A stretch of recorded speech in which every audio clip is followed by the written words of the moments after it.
દરેક નીતિની સામે કાયદાની રીતે ઊભો રહેતો SSK ન્યૂઝ ચેનલ। શહેરના ભારતીય જનતા પાર્ટીના ધારાસભ્ય કુમાર કાનાણી આજે ભરતી મેળાથી દૂર રહ્યા છે। તેમણે કહ્યું હતું કે મારા સિદ્ધાંતના વિરુદ્ધ થયું, જેથી હું દૂર રહ્યો છું। શહેરના વરાછાના ભારતીય જનતા પાર્ટીના ધારાસભ્ય કુમાર કાનાણી ફરી વિવાદમાં આવ્યા છે। આજ રોજ ભાજપ પ્રદેશનું ભરતી મેળાનો કાર્યક્રમ રાખવામાં આવ્યો હતો, જેમાં પ્રદેશ પ્રમુખ અને સુરતના મોટાભાગના ધારાસભ્યો હાજર રહેવા પામ્યા હતા, ત્યારે કુમાર કાનાણી હાજર રહ્યા નહોતા। આમ આદમી પાર્ટીના અલ્પેશ કથિરિયા અને ધાર્મિક માલવિયા બીજેપીમાં જોડાવાનો મામલો હતો, જેને કારણે આજના ભરતી મેળામાં કુમાર કાનાણીની હાજરી રહી નહોતી। તેમણે જણાવ્યું હતું કે આ મારા સિદ્ધાંત વિરુદ્ધ છે, જેથી હું હાજર નથી રહ્યો। આમ ફરી પાછા કુમાર કાનાણી વિવાદનું મતપૂડો છંછળ્યો છે। કોઈ નારાજગી નથી। ભારતીય જનતા પાર્ટીના નેતૃત્વએ કરેલો નિર્ણય એ એક કાર્યકર્તા તરીકે અમને શિરોમાન્ય છે। પાર્ટીએ કરેલા નિર્ણયની સાથે અમે સહમત છીએ, કારણ કે ભારતીય જનતા પાર્ટીનું નેતૃત્વ ખૂબ સમજી વિચારીને કામ કરતું હોય છે। ભારતીય જનતા પાર્ટીનો વ્યાપ વધે, ભારતીય જનતા પાર્ટીને કેવી રીતે લાભ થઈ શકે એમ છે, ભારતીય જનતા પાર્ટીને કેવી રીતે ફાયદો થઈ શકે એમ છે, એ સમજી વિચારીને પાર્ટી નિર્ણય કરતી હોય છે। અને એટલા માટે પાર્ટીએ જે કંઈ નિર્ણય લીધો છે એમાં એક કાર્યકર્તા તરીકે મને કોઈ નારાજગી નથી, કોઈ તકલીફ નથી, કોઈ વાંધો પણ નથી। તો એ દિવસે શા માટે ના દેખાયા? કાર્યક્રમમાં હાજર રહેવા માટેનો મારો અંગત નિર્ણય છે। એ કોઈ નારાજગીનો વિષય નથી, પરંતુ મારા સિદ્ધાંતનો વિષય છે।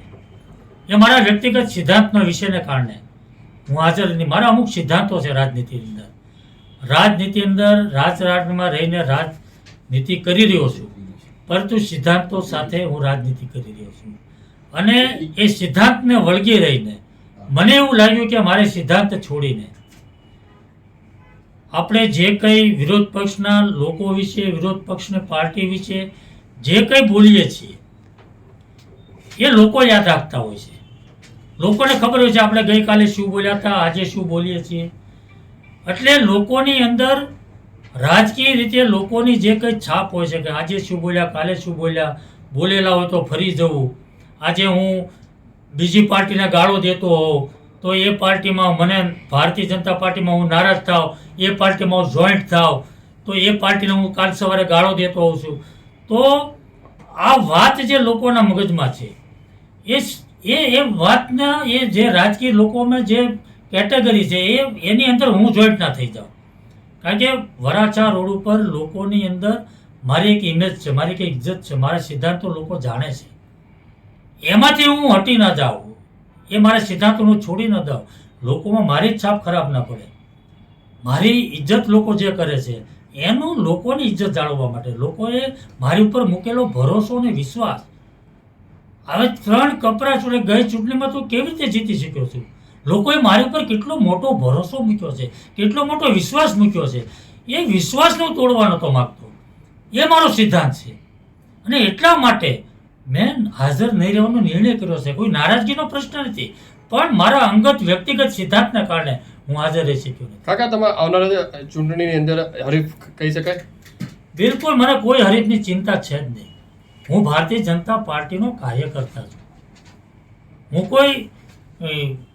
કોઈ છીછરી વાતો કરીને, કોઈ લાભ માટે, સ્વાર્થ માટે મને મળશે કે કેમ, મને નહીં મળે તો શું થશે, મારો હરીફ ઊભો થાય છે, મારો કોઈ હરીફની ચિંતા મને છે જ નહીં। હા, એક ચોક્કસપણે માનું છું કે મારો ભારતીય જનતા પાર્ટીનો કાર્યકર્તા મારો હરીફ હોવો જોઈએ। મૂળ ભારતીય જનતા પાર્ટીનો જે કાર્યકર્તા છે એ મારો હરીફ હોય તો મને ગમશે, એ મને સારું લાગશે કે મારો ભારતીય જનતા પાર્ટીનો કાર્યકર્તા મોટો થાય છે, એ મારી જગ્યાએ ધારાસભ્ય થાય તો મને ખૂબ ગમે। તો કાકા, આવી ભારતીય જનતા પાર્ટીમાં જ જોડાઈ ગયા છે? એનો જોડાઈ જવાથી કંઈ એનો કોઈ મતલબ એવો નથી કોઈ મારો હરીફ થઈ જાય છે। ભારતીય જનતા પાર્ટીમાં તો અનેક લોકો આવ્યા છે, ગયા છે, અનેક લોકો જોડાયા છે, એટલે બધા જ કંઈ કોઈ બધાના હરીફ નથી થઈ જતા। એટલે હરીફની કોઈ ચિંતા નથી। રાજનીતિ હું મારા સિદ્ધાંત સાથે કરું છું। કોઈ પદ માટે, કોઈ હોદ્દા માટે, કોઈ લઈ લેવા માટે કોઈ રાજનીતિ હું કરતો નથી। હું ભારતીય જનતા પાર્ટી સાથે છું, કોઈ નારાજગી નથી, પણ સિદ્ધાંત સાથે રાજનીતિ કરવા માંગુ છું।